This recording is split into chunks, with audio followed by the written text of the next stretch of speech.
मैं देव गुजर आपका बहुत-बहुत स्वागत करता हूँ सर जीआर कबड्डी लीग के इस पॉडकास्ट में।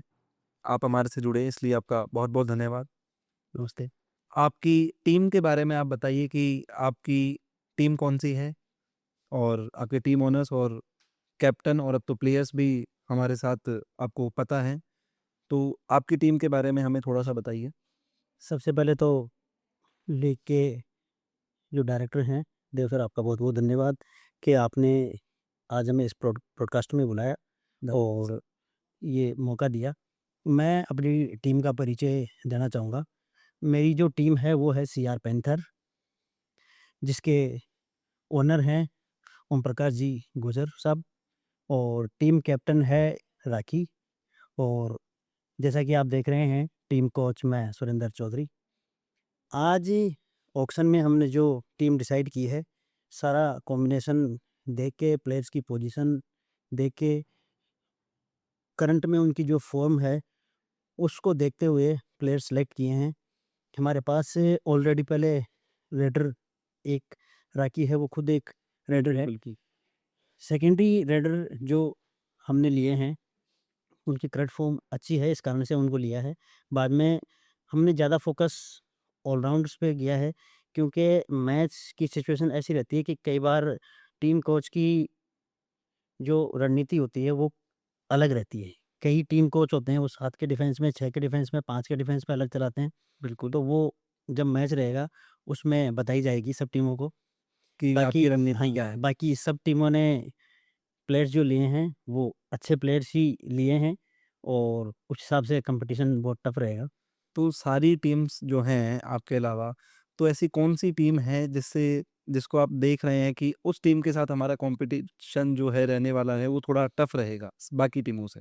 वैसे टीमें तो सारी स्ट्रॉन्ग हैं, लेकिन जिनका कॉम्बिनेशन थोड़ा अच्छा है, उसमें एक तो राजपूताना जो वॉरियर्स है, वो टीम है, उसमें प्लेयर्स हैं, वो थोड़े से अच्छे स्टैंडर्ड के जो नेशनल और इंटरनेशनल खेले हुए भी हैं।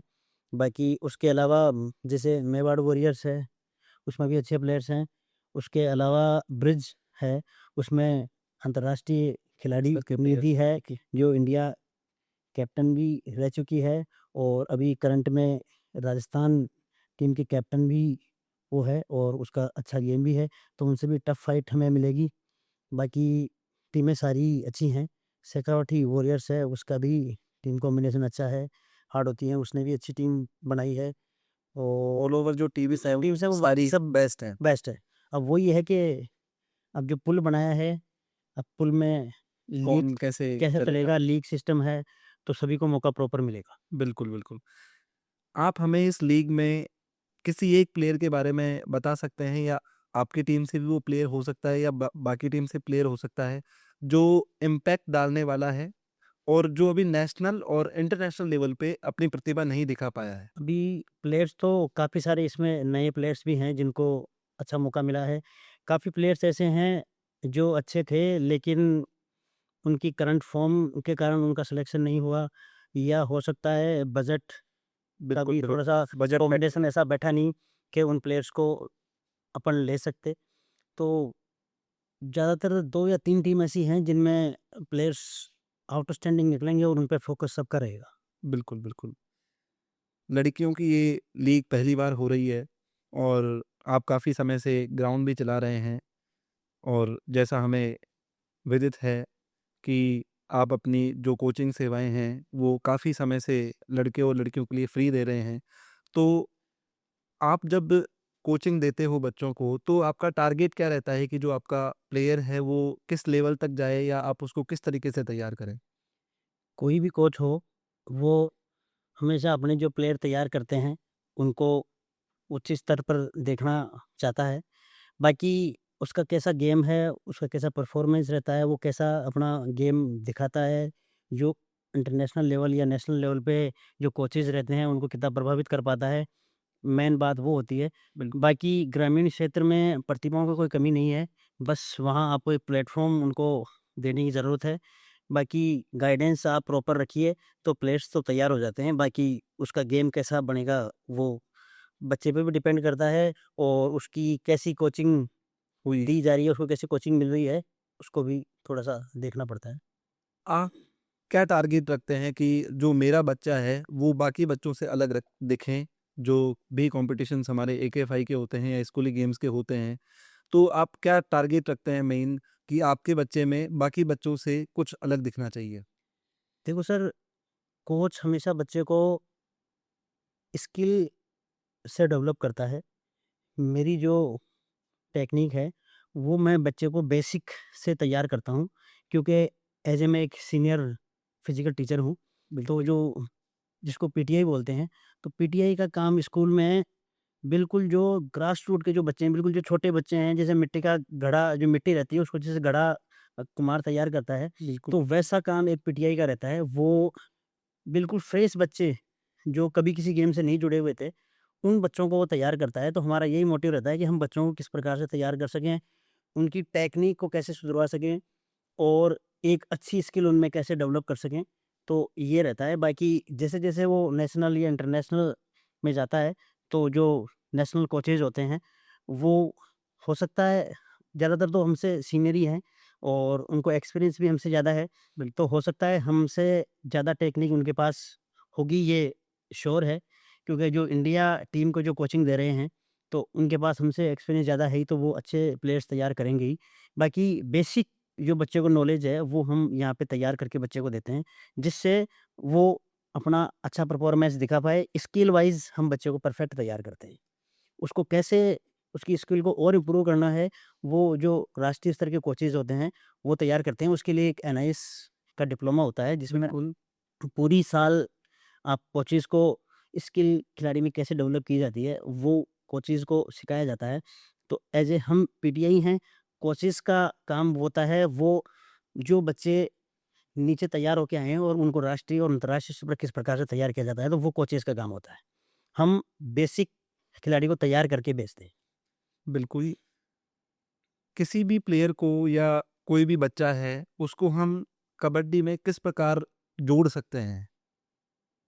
कोई बच्चा है जो कबड्डी से जुड़ा हुआ नहीं है और हमें इस खेल को आगे लेके जाना है, तो ऐसा क्या होना चाहिए जो वो बच्चा हमारे से जुड़े?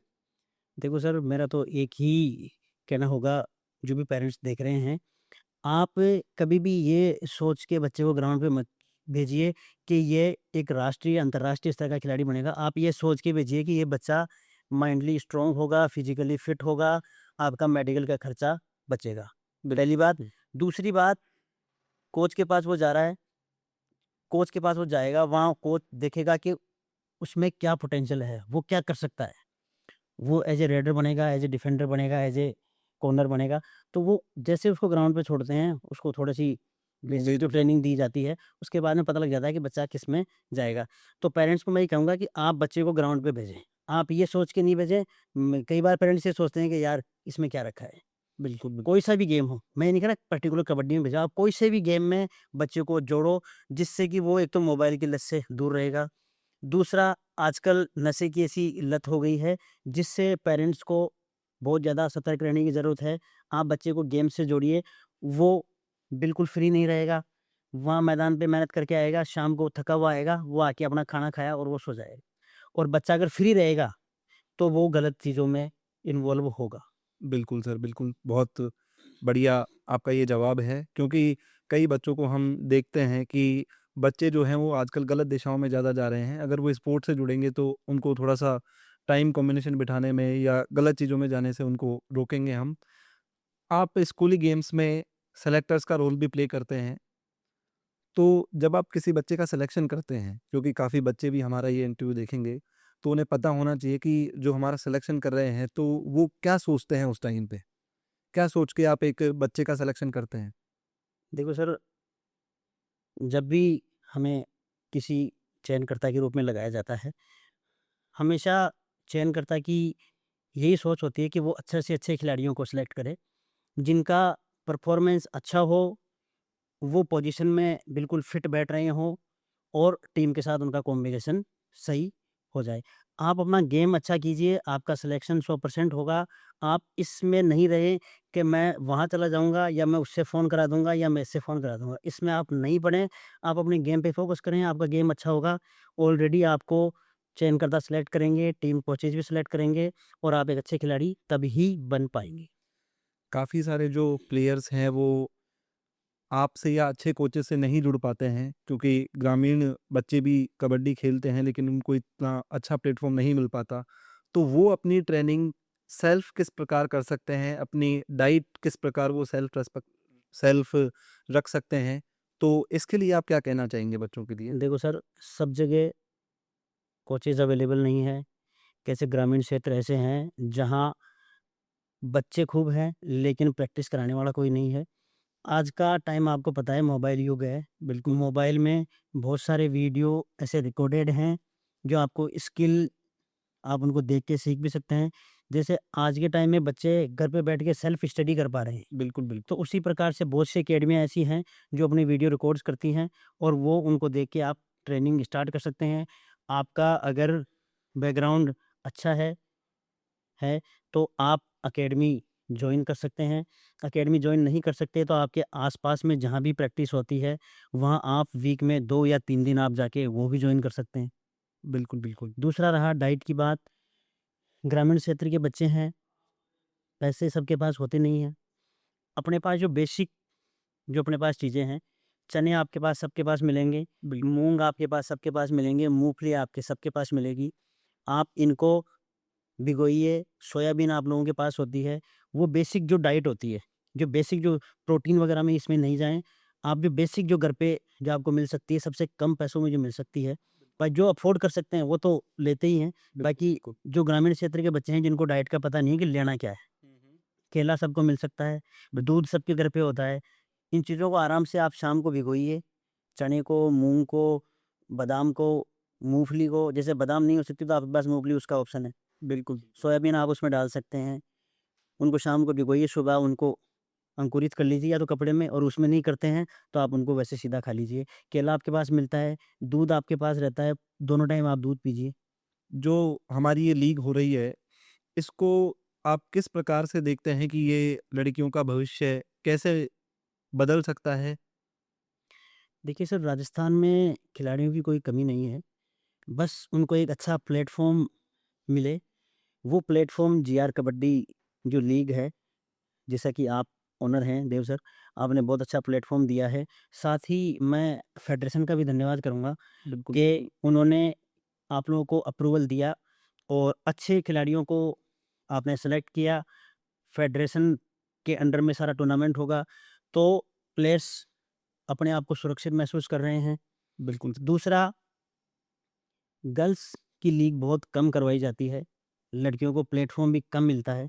इससे लड़कियों को प्लेटफ़ॉर्म मिलेगा, वो कोचेज़ की नज़र में आएँगी, नेशनल, इंटरनेशनल टीमों के लिए जब अपने राज्य का जो सिलेक्शन होता है, उस टाइम क्या होता है पर्टिकुलर बच्चे होते हैं, उन्हीं को देखा जाता है। उन्हीं को देखा जाता है। क्योंकि बच्चे इतने आते हैं कि टाइम मिल नहीं पाता। क्योंकि जब टीमें आगे जीत के ऊपर आती हैं, तभी प्लेयर्स को देखा जाता है। नीचे में क्या वो लीग में जब कई बार कट जाती हैं, नॉकआउट में कट जाती हैं। कई प्लेयर्स जैसे कुछ टीमें होती हैं जिनमें एक आध प्लेयर अच्छे होते हैं, तो वो हारने की वजह पहले से पहले वो निकल आगे जाती नहीं हैं बढ़ वो, पाते। बिल्कुल, तो वो बच्चों को मिल नहीं पाता। यहाँ आपको पूरे लीग में पूरे मैचेज़ चलेंगे, लाइव चलेंगे, आप सब कुछ देख पाओगे। अब अपना गेम दिखाओ, अच्छा परफ़ॉर्मेंस करो, तो आप नज़र में आओगे। हो सकता है अगली बार नेशनल आप लोगों का नंबर पड़ जाए। बिल्कुल, बिल्कुल। तो मैं ग्रामीण क्षेत्र की जितनी भी बच्चियाँ हैं और उनके पेरेंट्स हैं, मैं उनको यही कहना चाहता हूँ कि आप बच्चियों को खेलने के लिए भेजिए। आज के टाइम में लड़कियों को स्ट्रॉन्ग होना बहुत ज़रूरी है। आने वाला टाइम ऐसा आएगा कि जो बच्चे स्ट्रॉन्ग नहीं होंगे, वो सर्वाइव नहीं कर पाएँगे। क्योंकि माइंडली इतने वो स्ट्रॉन्ग नहीं होते। गेम ऐसा है कि वो आपको हार-जीत सिखाता है, आपको हारना भी और आपको जीतना भी। बिल्कुल सर। और जो बच्चे घर पे रहते हैं, वो कई बार ऐसी सिचुएशन आ जाती है कि वो हार बर्दाश्त नहीं करते, तो फिर वो ऐसी सिचुएशन में चले जाते हैं कि आज के टाइम में सुसाइड बहुत ज़्यादा अटेम्प्ट कर रहे हैं। बिल्कुल सर, बिल्कुल। तो मैं यही कहूँगा पेरेंट्स को कि आप ये नहीं देखें कि इसका भविष्य क्या होगा। बच्चा पढ़ाई कर रहा है, पढ़ाई के साथ-साथ उसको गेम भी करवाइए, कोई-सा भी करवाइए। मैं कबड्डी के लिए कह रहा, कोई-सा भी करवाइए आप जो आप करवा सकते हैं। ठीक है सर, आपका बहुत-बहुत धन्यवाद आपका कीमती समय देने के लिए और हम आशा करते हैं कि जो आगे की लीग है, उसमें भी आप इसी तरीके से हमारे साथ जुड़े रहेंगे। बहुत-बहुत धन्यवाद।